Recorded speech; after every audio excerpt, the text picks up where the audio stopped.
तो चलिए शुरू करते हैं बिना विलंब किए। पिछला वीडियो हम जो एंड किए थे बहुत ही खराब नोट पे एंड किए थे, बोल के कि हम ऐसा क्लियर नहीं किया था कि हम यहाँ आने के बाद क्या किए। ऐसा बोल के कर दिए थे कि यहाँ आने के बाद भी जॉब ढूंढा जा सकता है। जॉब ढूंढना बहुत ही मुश्किल बात नहीं है। इससे ऐसा लगा कुछ लोगों को जो देखे होंगे कि हम यहाँ आने के बाद कुछ किए नहीं हैं। मैंने भैया जी ऐसे ही फ्री बैठे रहते हैं, मेहरारू का पैसा खाते रहते हैं। तो ऐसा बात नहीं है। हम पूरा कंप्लीट नहीं कर पाए थे उस वीडियो में। चलिए इस वीडियो में उस बारे में बात करेंगे कि यहाँ आने के बाद हम क्या क्या किए और कैसे कैसे जॉब लगा और क्या कर रहे हैं अभी। तो इन सब टॉपिक्स पे बातें करेंगे। उससे आपको ये बेनिफिट होगा कि आप लोगों को पता चलेगा कि यहाँ पे आने के बाद कितना मुश्किल है या कितना इजी है अगर यहाँ जॉब चाहिए तो। देखिए कुछ लोग ऑन साइट पे आ जाते हैं इंडिया से, जैसे हमारी मैडम का है, तो उन लोगों के लिए ईजी होती हैं चीज़ें, ठीक है। लेकिन जो लोग डिपेंडेंट पे आए हुए हैं उनको यहाँ पे आके क्या करना है, और वो सिमिलर ही प्रोसेस है। अगर आपको इंडिया से डायरेक्ट जो लोग अप्लाई करना चाहते हैं वो सिमिलर एक ही बात है, मतलब कि हम बताएंगे क्या बेनिफिट्स है, क्या डिसएडवांटेजेस हैं, उस बारे में भी हम लोग बात करेंगे। तो कि यहाँ आने के बाद किस तरह से क्या करना पड़ता है, प्रोसेस क्या है, और वहाँ से इंडिया से अप्लाई करने में क्या डिफरेंस है। और ऑन साइट वालों की तो बात ही छोड़ दीजिए, उनके बारे में बात करने की कोई बात नहीं है। तो यहाँ आने के बाद हम क्या क्या किए, चलिए जय सिया राम। तो इसी नोट के साथ हम लोग वीडियो शुरू करते हैं। हम आए थे डिपेंडेंट वीज़ा पे, जैसा कि प्लस में वीडियोस में ये सब बातें हम बोलते रहते हैं कि कुक वीज़ा पे एंड ऑल दैट, तो वो सब ध्यान नहीं देना, वो सब हंसी मजाक की बातें हैं, ठीक है ना। सीरियस बातें कुछ और हैं। तो उस सब में खाली हंस के और कमेंट करने का है, हैं? तो चलिए यहाँ पे हम जैसे कि बताए थे पहले भी कि हम डिपेंडेंट वीज़ा पे आए थे। तो सही बात है, हम डिपेंडेंट वीज़ा पे आए थे। हमारी मैडम के वहाँ से वीज़ा लगा था इंडिया से, और हम लोग दोनों लोग यहाँ पे आ गए थे डिपेंडेंट वीज़ा पे, हम और उनका वर्क परमिट। तो वर्क परमिट उनको उनकी कंपनी ने दी थी और हमको किसी ने नहीं दिया था कुछ भी। मेरी अच्छी खासी जॉब चल रही थी, जैसा कि पिछले वीडियो में बताया है। इंडिया में अच्छा खासा पैकेज था, लेकिन यूरोप घूमने का मेरा मन था और विदेश जाने का जानते हैं कीड़ा रहता है इंजीनियर लोगों में, वही कीड़ा मेरे में भी था। अब वो कीड़ा मर चुका है, उसको अब उसका कोई मतलब दूर दूर तक ये नहीं दिख रहा उसका ज़िंदा होने का कोई आसार। लेकिन अभी जितने दिन हैं तो हैं, जब आना होगा तो चले आएंगे। तो पॉइंट ये है कि हम डिपेंडेंट वीज़ा पे आए तो मेरे पास जॉब नहीं है यहाँ आने के बाद। तो भाई कैसे जॉब लगेगी, जॉब ढूंढना पड़ेगा। तो हम ढूंढना चालू किए। तो देखिए मोटा मोटी हम यहाँ पे 2 जॉब किए अभी तक हमको आए हुए यहाँ पे 1.25 साल हुआ है, और हम अभी तक 2 जॉब करके ख़त्म कर चुके हैं, और तीसरा जॉब अभी ढूंढ रहे हैं। अभी हम जॉब नहीं कर रहे हैं, इसीलिए मेरा लिंक्डइन पे प्रोफाइल में ओपन टू वर्क भी लिखा हुआ है। बहुत लोग हमको मैसेज करते रहते हैं कि भैया ओपन टू वर्क है, आप कुछ करते नहीं, कि आप फ्री बैठे हुए हैं। बोले बाबू देखो ऐसा नहीं है, इतना सीरियस नहीं लेने का यहाँ पे ओपन टू वर्क को, क्योंकि यहाँ पे इंडिया जैसा नहीं है, ठीक है। यहाँ पे ऐसा है कि बहुत लोग फ्रीलांसिंग प्रोजेक्ट में भी काम करते रहते हैं। हम भी चाहे तो फ्रीलांसर बन सकते हैं, हमको बनने का कोई ये नहीं है, मन नहीं है। और ऐसा नहीं है कि यहाँ पे बहुत सारी अलग तरह की, इंडिया जैसा नहीं है, क्योंकि यहाँ पे जल्दी कंपनीज आपको डायरेक्टली अपने पेरोल पे हायर नहीं करती, क्योंकि जॉब सिक्योरिटी यहाँ पे बहुत ही तगड़ा है, और यहाँ पे जॉब मार्केट और लेबर लॉ बहुत ही स्ट्रॉन्ग है। तो इसलिए जल्दी आपको कंपनी डायरेक्ट पेरोल पे नहीं लेती। तो डायरेक्ट पेरोल पे नहीं लेती है तो उसके अलावा और प्लस में बेसिक सैलरी जो कंपनीज देंगी वो आपको ज़्यादा नहीं है। आप फ्रीलांसिंग से बहुत ज़्यादा पैसे कमा सकते हैं।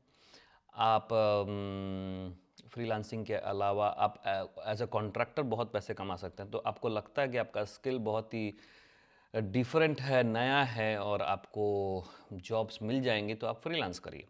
फ्रीलांस में क्या है कि 6 महीने का एक प्रोजेक्ट आया, भर भर के पैसे आए, और उसके बाद 6 महीने के बाद प्रोजेक्ट ख़त्म हो गया, फिर दूसरा प्रोजेक्ट ढूंढिए। तो आप 6 महीने में ही साल 1.5 साल का कमाई कर लेते हैं।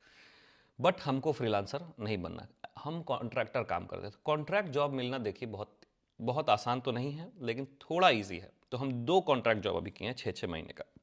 एक तो 6 महीने में ही, तो उसमें ना डेट दिया रहता है आपके ऑफर लेटर में कि ये, चाहे आप जो डिस्कशन करते रहते हैं कि ये 6 महीने ही चलेगा और 6 महीने के बाद ख़त्म हो जाएगा।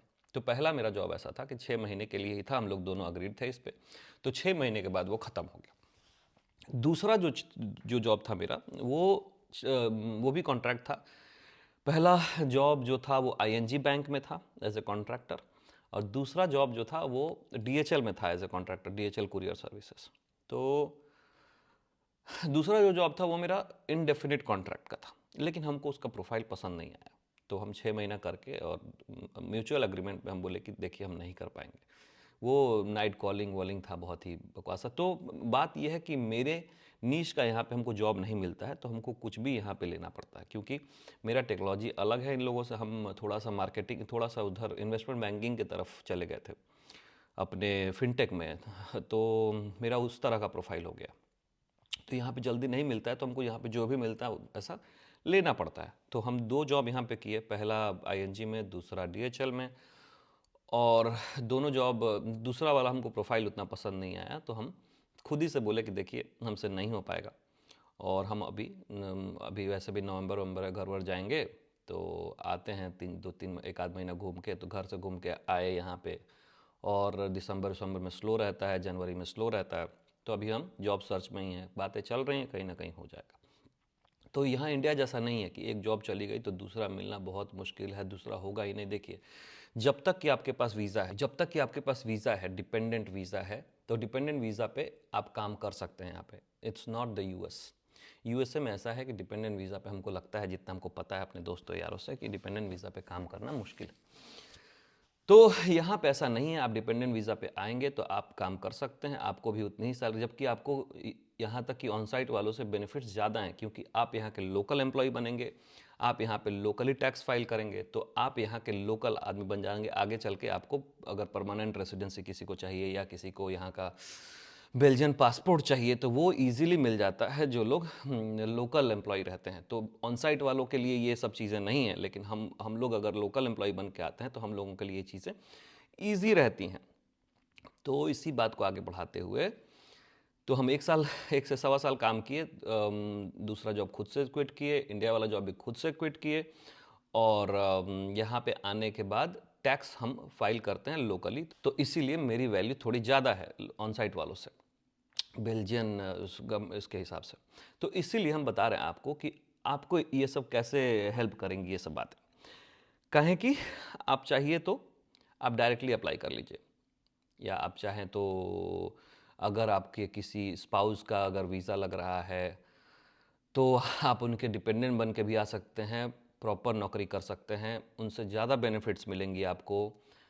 अब हम लोग आगे बात करेंगे अगले किसी वीडियो में कि यहाँ पे बेनिफिट्स क्या क्या मिलती हैं, पैसे कितने मिलते हैं, सैलरी कितनी मिलती है, क्या फ़ायदे हैं, प्रोज एंड कॉन्स क्या हैं, आना चाहिए नहीं आना चाहिए, इन सब बारे में हम लोग तीसरा वीडियो बनाएंगे। ये हमारा दूसरा वीडियो है जिसमें कि हम लोग बात कर रहे हैं कि मैंने यहाँ पे आने के बाद क्या किया, और आपको किस तरह से बेनिफिट करेगा। तो यहाँ पे आने के बाद सबसे पहले तो हम जॉब सर्च करना शुरू किया, ठीक है, जॉब सर्च करना शुरू किए, और लिंक्डइन से ही शुरू किए। लिंक्डइन ही मेन यहाँ का भी, जैसे कि इंडिया का है, नौकरी है इंडिया में, लेकिन लिंक्डइन यहाँ पे ओवरऑल ज़्यादा यूज़ किया जाता है। एक आध और वेबसाइट्स हैं, लेकिन उस पर जाने की कोई ज़रूरत नहीं, आप लिंक्डइन से ही सारे मिल जाएंगे आपको। तो लिंक्डइन पे मैंने जॉब अप्लाई करना शुरू किया, प्लस में मेरा प्रोफाइल यहाँ पे मैच नहीं करता है जल्दी, चीज़ें इधर उधर करके, मतलब कि कुछ भी झूठ नहीं, गलत नहीं, लेकिन थोड़ा सा प्रोफाइल के हिसाब से, जो जॉब करना है उसके हिसाब से थोड़ा सा ये करके मैनिपुलेट, चेंजेस करके, मैनिपुलेट नहीं बोलेंगे, चेंजेस करके, और अप्लाई करिए। मैंने अप्लाई किया, इंटरव्यू हुआ। हाँ, तो अब इंटरव्यू पे आते हैं। इंटरव्यू यहाँ पे ईजी होता है, इंडिया जैसा नहीं होता है। इंडिया में इंटरव्यू होते हैं, एम्प्लॉय जो लोग आए हैं इंटरव्यू में, उनको, उनमें से लोगों को छांटने के लिए। कहें कि इंडिया में लोग ज़्यादा हैं, इंजीनियर्स तो बहुत ही ज़्यादा हैं, और टैलेंटेड लोगों की कमी नहीं है। यहाँ पे जो लोग हैं अपने जॉब में, अपने लाइफ में सब सेटल्ड हैं, बहुत ही कम लोग होंगे किसी पोजीशन के लिए, तो आपका इंटरव्यू बहुत ही रिगरस नहीं होता। तो इसलिए अगर आपका प्रोफाइल सेलेक्टेड हो गया, आपका प्रोफाइल सेलेक्ट हो गया, तो मोटा मोटी मान के चलिए, प्रोफाइल सेलेक्ट हो गया as in you get a call from the company. Call as in, पहला कॉल इनका ऐसा नहीं होता। पहला कॉल हमारे इंडिया में होता है कि आप इंटरव्यू के लिए तैयार हैं, बस यही कॉल होता है एचआर का। यहाँ पे पहला कॉल में ही सब कुछ डिस्कस हो जाता है कि फ्रेंच आता है कि नहीं, डच आता है कि नहीं, प्रोफाइल में क्या क्या है नहीं है, उसके बाद सैलरी कितनी लीजिएगा ये भी डिस्कस हो जाता है यहाँ पे पहले कॉल में ही, और वो फाइनल सैलरी होता है। ये नहीं बाद में जाके आप नहीं बोल सकते हैं कि 2000 यूरो और बढ़ा के दे दो, कुछ नहीं, वो डॉट। तो पहले कॉल पे ही सब कुछ डिस्कस हो जाती हैं बातें, वो एचआर का कॉल होता है, तो वो पहला कॉल को हम लोग काउंट नहीं करेंगे। पहले कॉल पे आपने सब कुछ बता दिया, अपना रेज्यूमे भेज दिया, उनके हिसाब से कुछ वो लोग अलग से भी आपको टेम्पलेट भेज सकते हैं कि ये टेम्पलेट भर के भेजिए, तो आप लोग टेम्पलेट भर के भी ईमेल पे भेज दिए। उसके बाद एचआर उस टेम्पलेट को ले जाके, भरे हुए टेम्पलेट को, आपके रेज्यूमे को, सब कुछ, आपका प्रोफाइल अपने क्लाइंट के सामने रिप्रेजेंट करता है, करती है। और आपको उसी दिन रिजल्ट नहीं आता है, आपको उसके 7 दिन 8 दिन 10 दिन के बाद आपको सुनने में आता है कि आपका प्रोफाइल सेलेक्ट हुआ है या रिजेक्ट हुआ है। मोस्टली रिजेक्ट हो जाता है, काहे कि यहाँ पे कुछ चीज़ें हैं, जैसे कि जर्मनी में अप्लाई कर रहे हैं तो जर्मन आना जरूरी है, जरूरी भी नहीं है। For 70% of the jobs it is mandatory, 30% are for English, तो इसलिए 30% इंग्लिश के लिए, 70% जर्मन के लिए। यहाँ पे आप अप्लाई कीजिएगा बेल्जियम में, तो 3 लैंग्वेजेस है बेल्जियम में, और मुश्किल है यहाँ पे तो, डच, फ्रेंच और जर्मन। तो इंग्लिश के लिए मोटा मोटी 20-30% ही जॉब बच जाती हैं, लेकिन हैं, ऐसा नहीं है कि नहीं है, कंपटीशन बहुत ही कम है, तो इसलिए आपके परसेंटेज हैं, मतलब आप ट्राई करिए। लड़कियों के लिए हम बोलेंगे मोस्ट इम्पॉर्टेंटली और पर्टिकुलरली कि लड़कियों के लिए चीज़ें ज़्यादा ईजी हैं, बिकॉज आप जानते हैं कि आईटी में, कॉरपोरेट में जेंडर इक्वालिटी मेंटेन करना होता है, यहाँ पे भी वो सीन है। तो लड़कियां अगर अप्लाई करती हैं डायरेक्टली भी इंडिया से, तो उनके चांसेस काफ़ी ज़्यादा होते हैं रादर देन लड़कों के। तो ये चीज़ है, उसमें कोई बुरा मानने वाली बात नहीं है। तो आप लोग डायरेक्टली भी अप्लाई कर सकते हैं, I mean to say that, from India. तो अगर आप डायरेक्टली अप्लाई कर रहे हैं और अगर हम यहाँ पे एज अ डिपेंडेंट अप्लाई कर रहे हैं, क्या डिफरेंस है दोनों में, इस बारे में बात करते हैं हम।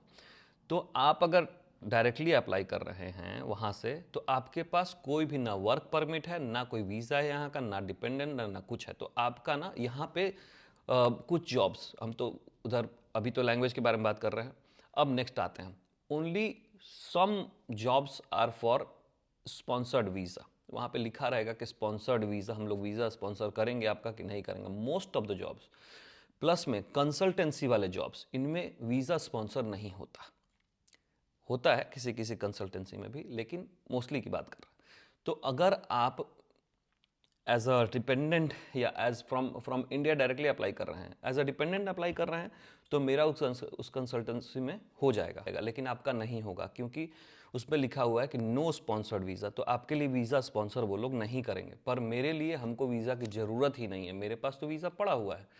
तो इसलिए, और प्लस में हम अलाउड होते हैं यहाँ पे काम करने के लिए एज अ डिपेंडेंट। वो कम्यून से, यहाँ पे कम्यून होता है म्यूनसिपैलिटी की तरह, वहाँ से लिखवा के लाना पड़ता है कि हम एज अ डिपेंडेंट है और काम करना चाहते हैं, तो वो लोग आपको अलाउ कर देते हैं। वो सब प्रोसेस बहुत ईजी हैं।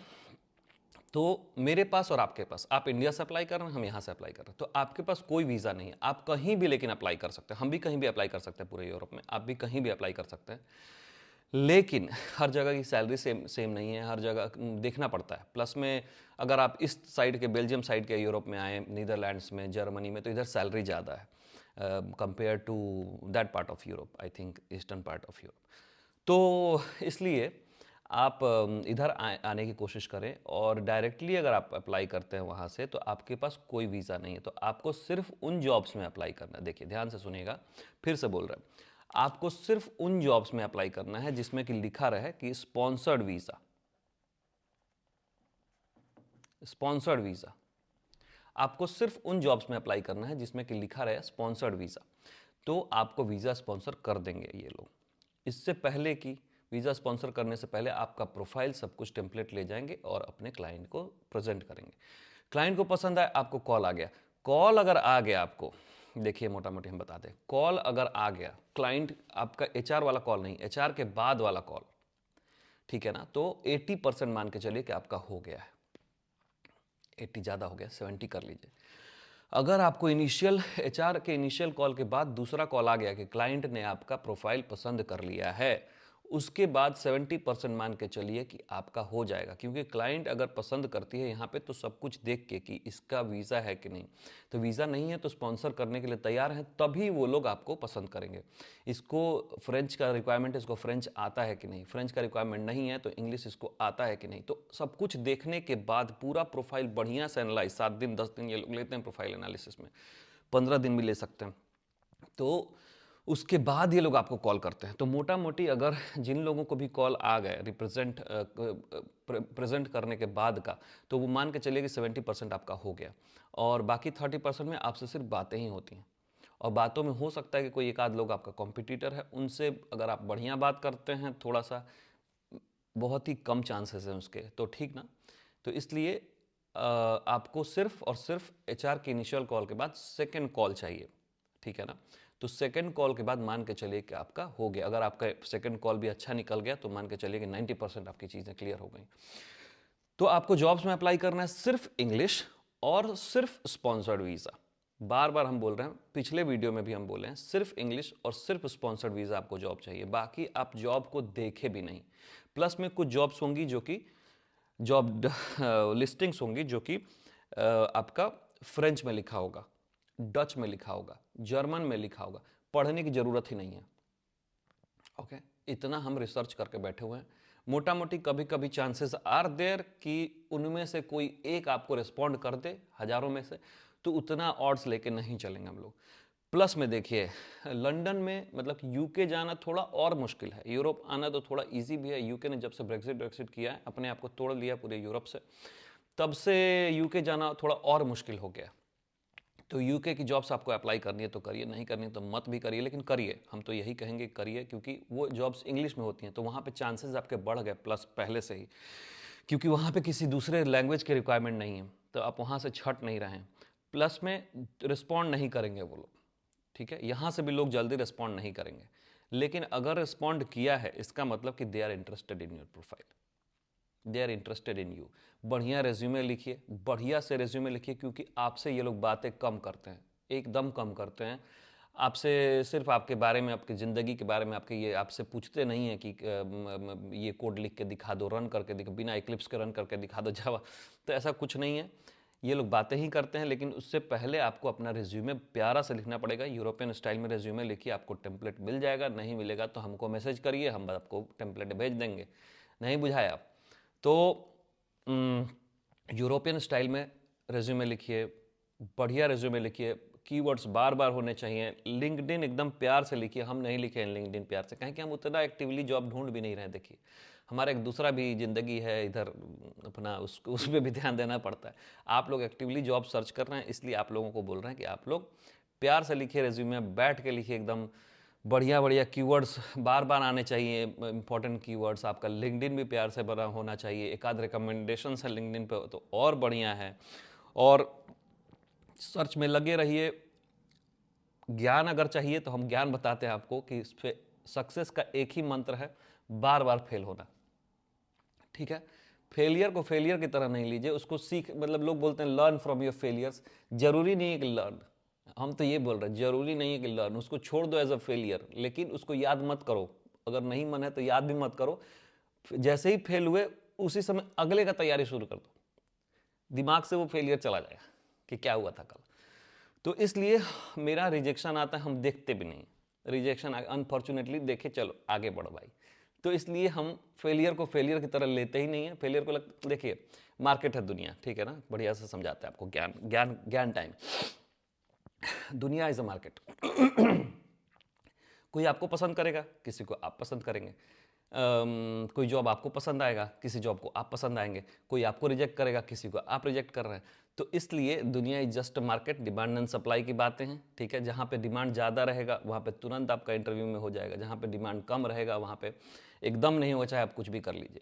तो इसलिए बात यह है कि फेलियर को फेलियर की तरह ना लें। Failure is not a failure, it's like mundane, कुछ नहीं हुआ है, तुरंत तैयारी शुरू कर दो। ये नहीं कि यूपीएससी का तैयारी कर रहे हैं, साला 1 साल से लगे पड़े हैं, फेल हो गए, अब डिप्रेशन में चले गए, ऐसा कुछ नहीं होता इंजीनियरिंग में। जब आपके पास डिग्री है तो भरोसा रखिए, एक गया, अगले दिन से फिर से चालू, सोचना ही नहीं उस बारे में, पीछे मुड़ के देखना ही कि देखने का ही नहीं। बहुत लोग बोलते हैं लर्न फ्रॉम योर फेलियर्स, हम भी बोलते हैं लर्न फ्रॉम योर फेलियर्स, ऐसा नहीं है कि हम बोलते हैं मत मत सीखो कुछ, लेकिन फेलियर को फेलियर की तरह लो ही मत। होते रहो फेल, होते रहो फेल, हैं? वो फेल होना ही सक्सेस, वो लिखा होता है कि आप 20 बार फेल करिए, 21वीं बार में सक्सेसफुल हो जाइएगा। तो इसलिए हम अपना बता रहे एक्सपीरियंस कि हम फेलियर को फेलियर की तरह नहीं लेते। हमको लगता है कि ये कल हो गया, अब चलो खत्म करो, आगे बढ़ो। तो ये मेरा मंत्रा है, आप लोगों को लेना है तो लीजिए, नहीं तो मिंत्रा पे जाके शॉपिंग करिए कपड़ा लता का। तो हंसी मजाक वाली बातें और हैं। तो इसलिए आप लोग लगातार अप्लाई करते रहिए, थकने का नहीं, हारने का नहीं। बूढ़े थोड़े हो गए भाई, हैं? थकने का है तो एक ही बार बुढ़ापे में थकेंगे किसी मायामी बीच पे, क्या आराम से बैठ के बियर ले। तो पॉइंट ये है कि फेलियर को फेलियर की तरह ट्रीट नहीं करें, फेलियर को एज अ जस्ट लाइक हो गया खत्म, आगे बढ़ो, ऐसा ट्रीट करें। और हम लगे हुए हैं ऐसा बोल के लगे हुए हैं यार, तुम काहे चिंता कर रहे हो, ऐसा इस तरह का एटीट्यूड रखिए, वेयर इट, और आपको कोई नहीं रोकेगा।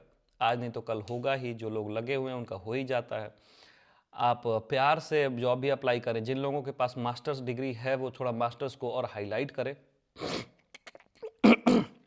मास्टर्स को और हाईलाइट करें, मास्टर्स की डिग्री देख के थोड़ा सा ये लोग खुश हो जाते हैं। और यही मंत्रा इंडिया में भी काम करता है। अगर आपको जॉब नहीं मिल रहे हैं, लगे रहिए, कोई बात नहीं है, रिजेक्शंस आ रहे हैं, रिजेक्शंस, तो जाके पार्टी करिए, खेलिए, घूमिए फिरिए, खेलिए वालिए, क्रिकेट विकेट खेलिए, थोड़ा मन लगाइए। लेकिन उसको ऐसा नहीं होना चाहिए कि अरे हम तो फेल हो गए सर, हमरा से तो कुछ ना हो, जिंदगी बर्बाद हो गई, हम माई का कहीं बाबू का कहीं आई हो दादा। ये एटीट्यूड रखिए, कभी आगे नहीं बढ़िएगा। और इसको जस्ट लाइक कि एक पड़ाव की तरह, कि एक सीढ़ी था, थोड़ा सा टूटा हुआ था, तो हम उसको फिर बांध लिए, फिर चढ़ गए, ऐसा, ठीक है। तो बात ये कर रहे थे हम लोग कि फेलियर की तरह ट्रीट नहीं करना, ओके। और तो हम यहाँ पे 2 जॉब किए, दोनों जॉब करने के बाद हम जॉब छोड़ दिए क्योंकि हमको प्रोफाइल पसंद नहीं आया। अब हम घर पे बैठे हुए हैं और हम जॉब सर्च कर रहे हैं, तीसरा अपना। अभी एक्टिवली सर्च नहीं कर रहे थे, ऐसे ही बस लिखा हुआ है ओपन टू वर्क, एक आध कॉल आए हुए हैं, एक आध ऑफर लेटर भी चल रहा है, लाइन अप है, लेकिन देखो जब तक आ नहीं जाए तब तक हम उसको मान के नहीं चलते। तो हो जाएगा, आज नहीं तो कल, वो कोई प्रॉब्लम नहीं है, खाए की दिक्कत नहीं है, रोटी खिया देली मेहरारू। तो चलते, चिंता मत करो लोग, एकदम जय जवान जय किसान। जो लोग लगे हुए हैं उनका होगा ही होगा। और मेरे मेथड्स को अप्लाई करिए। आपके पास डिपेंडेंट वीज़ा नहीं है, आपका थोड़ा सा अलग होगा, आप लोग डायरेक्टली अप्लाई करें। अंग्रेजी वाले जॉब्स में लिखा होगा कि रिक्वायरमेंट्स में सिर्फ इंग्लिश, अगर फ्रेंच और डच कहीं भी एंड में दिख रहा है कि एंड फ्रेंच, तो वो छोड़ दीजिए, जॉब अप्लाई ही मत करिए। और फ्रेंच लिखा हुआ है और डच लिखा हुआ है तो अप्लाई करिए, एकदम करिए। सिर्फ इंग्लिश ही आपको आता है, सिर्फ इंग्लिश वाले जॉब अप्लाई करें। सिर्फ आपको उसके बाद सिर्फ आपको स्पॉन्सर्ड वाले जॉब्स अप्लाई करने हैं, नॉन स्पॉन्सर्ड नहीं करने हैं। किसी किसी कंसल्टेंसी के जॉब्स भी होते हैं जो स्पॉन्सर्ड होते हैं। इंडिया वाले कंसल्टेंसी की बात नहीं कर रहे हैं हम लोग, हम इंडिया में भी होंगे, हमको नहीं पता है, गोरख धंधे में नहीं पड़े। Directly Belgian consultancy, European consultancy के जॉब्स, जो वो लोग जॉब डिस्क्रिप्शन डाले रहते हैं, जॉब लिस्टिंग डाले रहते हैं, देखने से पता चल जाता है कौन कंसल्टेंसी है, कौन कंपनी है। तो अगर कंसल्टेंसी भी जॉब वीज़ा स्पॉन्सर करने को तैयार है तो आप उनमें अप्लाई करें, उनको डायरेक्टली अप्रोच करने का ट्राई करें। एक और बात आपको बताते हैं हम कि जब भी हम किसी जॉब को अप्लाई करते हैं और उसके बाद अगर नहीं, उसके साथ जिस एचआर का नाम रहता है कि इस एचआर ने इस जॉब को डाला है, हम उस एचआर को कनेक्ट भेज देते हैं, फॉलो रिक्वेस्ट नहीं भेजते हैं, कनेक्ट भेजते हैं। तो इसलिए आप लोग भी उसको कनेक्ट भेजिए और उसके बाद उससे मैसेज पे बात करने की कोशिश कीजिए। ज़्यादा उसको परेशान नहीं करना है, खाली एक बार लिख के डालना है कि hi this and this, I have applied to this job description, this is my I am interested और please let me know if you are interested, you can check my profile और समथिंग, ऐसे करके एक बस line डालना है। उसके बाद उसका रिप्लाई आया तो ठीक, नहीं आया तो परेशान नहीं करने का किसी को, ठीक है, क्योंकि यहाँ के लोग और भी पसंद नहीं करते हैं कि कोई उनको छेड़े, ठीक है। तो इस बात का ध्यान रखिए, एक लाइन से मतलब एक बार से ज़्यादा मैसेज नहीं करिए। अगर उनका रिप्लाई आया तो मैसेज करिए, बात करिए। ये रोने गाने का नहीं कि मेरा तो नहीं हुआ, काहे नहीं हुआ, ये सब करने का ज़रूरत नहीं है। नहीं हुआ तो तैयार रहिए अगला कमर कस के। जो लोग तैयार नहीं रहते हैं अगला कमर कस के कि अगला पड़ाव के लिए, वो लोग रोते हैं, वो लोग डिप्रेशन में जाते हैं, वो लोग डिप्रेस होते हैं। जो लोग तैयार हो रहते हैं कि हम मेरे सामने तो कुछ भी आएगा, तुम देख लेंगे, तो उन लोगों से, वो लोग जल्दी स्ट्रॉन्ग हेडेड लोग होते हैं, उन लोगों को जल्दी प्रॉब्लम नहीं होती है। स्ट्रॉन्ग हेडेड बने, किसी दूसरे को परेशान नहीं करें अपने प्रॉब्लम्स के चलते कि आपको प्रॉब्लम है कि आपको जॉब चाहिए यूरोप में, उनकी प्रॉब्लम नहीं है, राइट। तो इसलिए आप लोग मेहनत करिए और उनसे मेहनत मत करवाइए। आपको हम बताते हैं, फुल प्रूफ तरीके हैं ये सब तरीक़ों से हमने 2 जॉब किए यहाँ पे, तीसरे के लिए तो कमर कस के तैयार हैं हम। और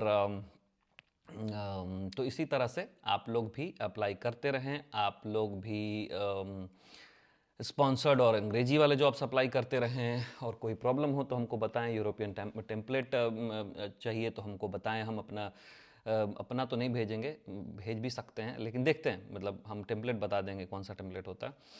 उसमें साइड में ही सारी चीज़ें लिखी रहती हैं, बीच में अपना ये साइड में वो स्किल्स लिखे रहते हैं, वैसा रहता, ठीक है।